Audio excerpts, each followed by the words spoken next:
because now you were worried about this 20% damage backer that can kill you at any given moment. So you're playing much more defensively, which gives Lucario a lot more room to breathe and just do what he wants on you. And furthermore, that down air becomes a real problem whenever he has some aura attached to it. I like Lucario. That's all, guys. I'm not saying I don't like him. I think this is a cool-ass character.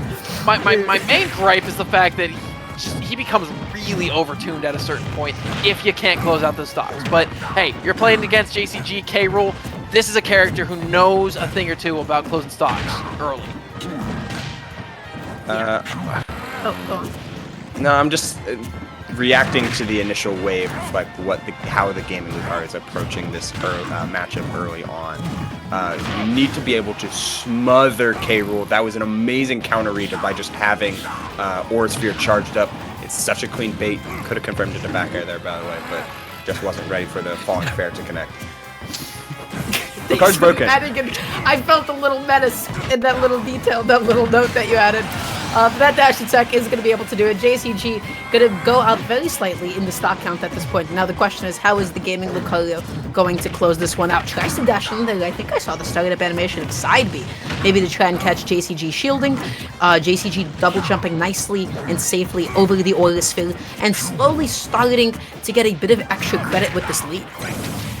Yeah, and that's important generally, but again, whenever you spawn with Lucario at like a really high percent, you gotta play like you're walking on eggshells. But my god, a perfectly timed tech to avoid that F smash there. This is 69% TheGamingLucario right now, trying to just do what they can to their opponent, and K-Rool having none of it, like an armored vehicle just running through these Aura Spheres. This is a lot of aura that's being stacked up now. It is a little less aura now, but 111% is honestly a pretty nice sweet spot because you're surviving most random or most like scrappy hits, like jabs, forward airs from center stage, and you get to hold on for at least another 20% or so. The E-speed back onto center stage, but the jab is going to prevent any further aggression. Man, he's playing this really, really grounded instead of trying to be very fancy with B-reverse mix-ups. Instead, it's just all in on Lucario's insane airspeed and initial dash speed, plus a little bit of force palm mixed in to beat shield. He's got JCG playing very much on the back foot, almost closing out the stock with the fully charged Aura Sphere. I feel like JCG is struggling a little bit to react to some of these Aura Spheres, especially like at a certain distance. That's like something that I feel like at that like mid-range distance, at that point that was fairly reactable. But that being said, we talked about Aura. Now it is coming into play. That side B able to take that stock off. TheGamingLucario now has a lead. Extreme speed into the Aura Sphere, using the grab throw armor to be able to like stop the returning crown from hitting them as well. TheGamingLucario is snowballing so hard at this point and just immediately launching that snowball back. JCG evens up that stock count. Oh, neutral's the same, like, fundamentally the whole time you play this character. Did you see how much damage he did in 3 hits? He did 60! That's crazy, man! We're in a Fighters Pass 2 meta. This is fine. By the way... This is fine! This is fine! You know what? Yeah, I'm okay with this. Yeah. This is a base roster character, folks. Yeah, I mean, it's fine. The thing that really throws me for a loop is just how big Aura Sphere gets. Because it's so big at certain points that it covers literally every option. You can't jump away from it, you can't air dodge through it, you can't spot dodge or roll through it. It just becomes a significantly harder tool to work around. Okay, so I know the argument has been like, okay, Lucario's neutral is like, it becomes very flexible, but his frame data doesn't change, so like a lot of his option timing doesn't change. TheGamingLucario has 0 honest thoughts in his head. The amount of forward smashes in this game has been ridiculous. Let's get this straight. Look, TheGamingLucario is not up to any good. Right? We want to make this clear that it's the player, not the character. That being said, though, Aura Sphere is going to be able to take out that stock, able to take that game as well. TheGamingLucario goes 1-0 in the set count here. Wow, I gotta say, that entire second stock, that was just like annihilation, wasn't it? Yeah, it was beautiful. And also, I just want to take issue with one thing that Ubel said. Ubel said I'm taking issue with so many things. He tells me that I can see your argument. It's not an argument, it's a fact. Disagree. That was just inflammatory. That was just provocative. Well, On you know what? purpose. If he's having problems with inflammation, come over to my place. I got Tylenol for him. All right. I mean, you can spread all the lies that you want. You can say whatever you want, but it is. They hated like, him because he told the truth. That's all I'm saying. I've only said directly factual things that you can look up on Ultimate Frame Data. His frame data does not change. A startup never changes. His shield safety does because he does more damage. But that's fine. Yeah. But that fundamentally changes neutral. Because now you're in shield stun longer and you can take more damage off of things. By the way, how you play around Lucario changes. How what he's looking for doesn't. Yeah, I agree. I mean, he's like still kind of looking. The same options just get a little spookier. That's what it is. That little makes tiny sense. bit. That's Little fair. scary. They do like a couple. I'm just saying it fundamentally changes neutral because now your opponent has to play different. That's all I'm saying. That's valid. Yeah. Wait a second. You guys think about what the other opponent is doing when you play. Oh man, I'm just I'm hitting a lot of side piece, guys. I don't know about you guys. I'm just woohoo my own gameplay and go. Brrr. That's what Lucario has to do. Like Lucario's game plan changes dramatically matchup to matchup. Speaking of dramatically changing, how do you feel about this little transition here from Lucario to me gunning? I mean, you still got a charge shot. Charge shot. That's one of the We're on benefits FP now of too, which is crazy. Yeah, this week kind of looking crazy. One of the benefits of just like many characters in this game is like, yes, they can fall into archetypes, but those archetypes can be very dramatic. But one of like across the board, whether or not you're playing a very mosquito type character, bait and punish, a hard zoner, like a charge shot neutral is a charge shot neutral, which means you have this idea that can transcend across multiple characters, and it's how you then apply it to a different archetype, which just comes down to mental framing rather than raw execution, because a charge shot is a charge shot, and it does charge shot things. And speaking of, little unfortunate there for Jcg, right? Just stuck their foot out just a little bit low enough for that charge shot to actually end up connecting there. That time, able to high profile that forwarder, setting up a bit of a ledge trap of their own here. Jcg dealing so much damage onto the Gaming Lucario, commits to that spike, does not connect said spike, and the Gaming Lucario doesn't fully capitalize on it, as they were a little bit too busy charging up that shot. This is a weird me gunner set.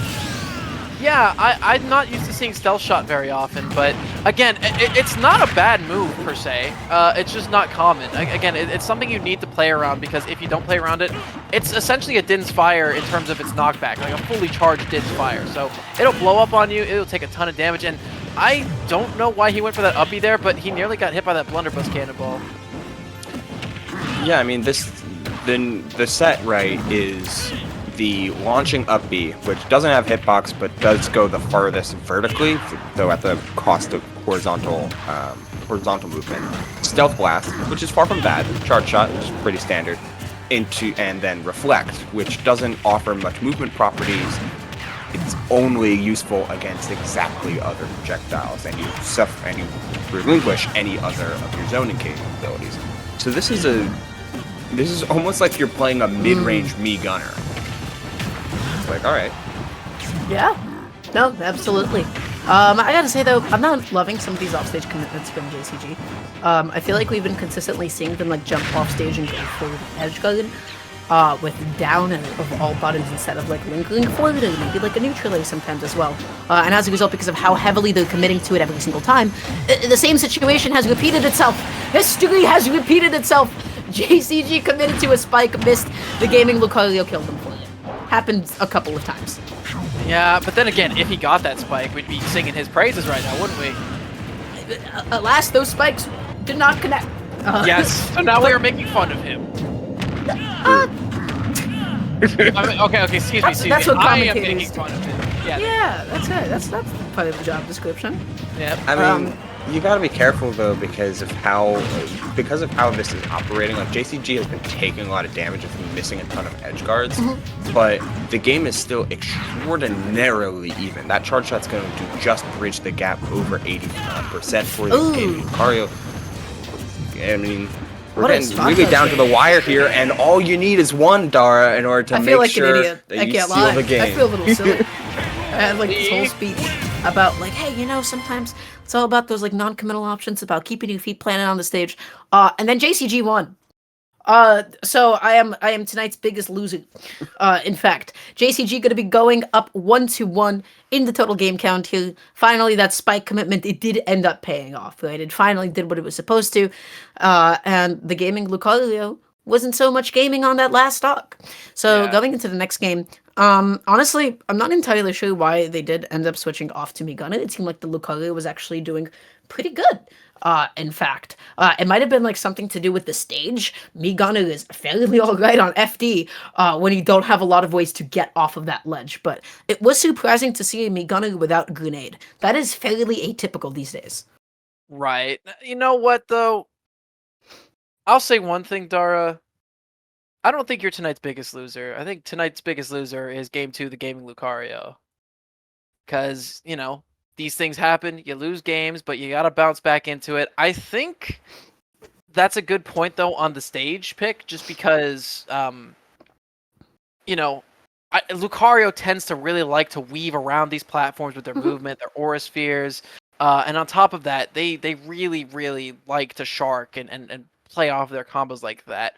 However, I believe if we do see platforms or... I mean, again, this is Gaming Lucario's counterpick, so we might be seeing a stage of their choice here, as we're taking a long time to deliberate what that might be at this point. Yeah, I think Lucario might be the main pick for the rest of the set, especially if we see like an FD ban later on from them. I'm just like... I don't know what the rationale was behind, what's it called, like the stealth shot? I feel like that is like universally considered to be the one that's like, hey, this one doesn't actually do a lot. But we will not be seeing the Migana nor the Lucario, but they will be gaming instead. We're going to be seeing the switch off to the Sephiroth, still sticking it out on FD. Ubel, how do you feel about this matchup? Sephiroth generally does pretty well against characters that he can outrange, which is almost all of them. You have to have speed that you can get in reliably and smother, or enough range in order to contest the Masamune. This just feels... yeah, we study, we do a little bit of gaming here and there. Shout out to the Crisis Core speed run that happened at GDQ. It's pretty rad. Either way, it is a very much poke him until he dies kind of matchup, which Sephiroth can just kind of reset the same situation multiple times over. A lot of tick throws, a lot of different mix-ups off of up throw, especially if JCG seems very keen on not air dodging. Ooh, JCG. Trying to contest Octo Slash with Downer. That is a bold choice. And oh my god, that Scintilla almost killed that early on. That is one of the most powerful counters in the game. The gaming Lucario just controlling the stage. I mean, the advantage state this entire time has been phenomenal. Yeah, just going back to the Scintilla a little bit ago, Dara.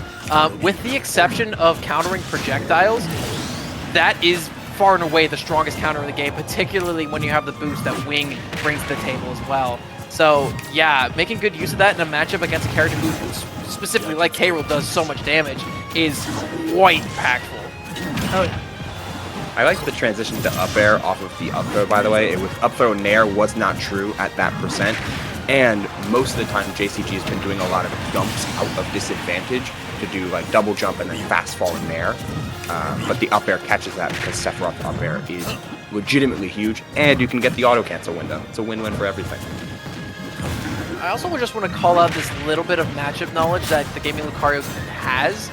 It's the fact that his side B has been consistently going through K-Rool's side B crown. Now, the thing with that is that generally a projectile like K-Rool's crown will go through other projectiles because it cancels their hitboxes. But the fact that the side B that Sephiroth has persists despite that has been what's allowed him to have such a commanding presence over this neutral. And yep, Scintilla yet again does the job. Yeah, that was kind of brutal. I do actually like the fact that you did bring up the side B, because in a weird way, both like Sephiroth's, the way that like Sephiroth like wants to like control the mid range with side B, or at least a little bit later on. Both Crown and side B are really important in my mind neutral tools because they at least force you to pick an option. In the case of Sephiroth, it forces you to pick an option just a little bit later. The fact that that can basically stop King K. Rool's advantage state a little bit later on if he were to connect Crown, if that was something that was to get traded. It's a really good interruption tool, actually. It's a very nice way for Sephiroth to have a response to that. I do like the fact that you pointed that out. I will say overall, though, that game was brutal for JCG. I mean, Lucario's like advantage state was phenomenal. Like every single hit at 0% became 50%. And when it came to edge guarding, JCG seemed a little bit unfamiliar with the golden rule with fighting Sephiroth, which is, hey, if they're octo slashing, unless you got a projectile, you can more or less leave that thing alone. What's happening? Oh, JCG. Well, we're seeing the JCG switch off of the King K. Rool for the first time of the evening to Incineroar. I've seen this matchup. I saw SkyJ versus the Australian Sephiroth before. That was in the UK. Against Shrix. This was a funny matchup. This is, Incineroar needs to win neutral a couple of times, and he got something going, but oh no!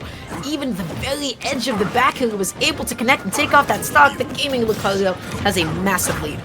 That's so unfortunate that Incineroar's double jump height just was not high enough in order to get away from full hop back air from the Gaming Lucario at that position. Typically, you only really can go for that on DI in, and the percentage has to be right. Because Incineroar, while it wasn't true, he just couldn't escape in enough time, had to have air dodged there.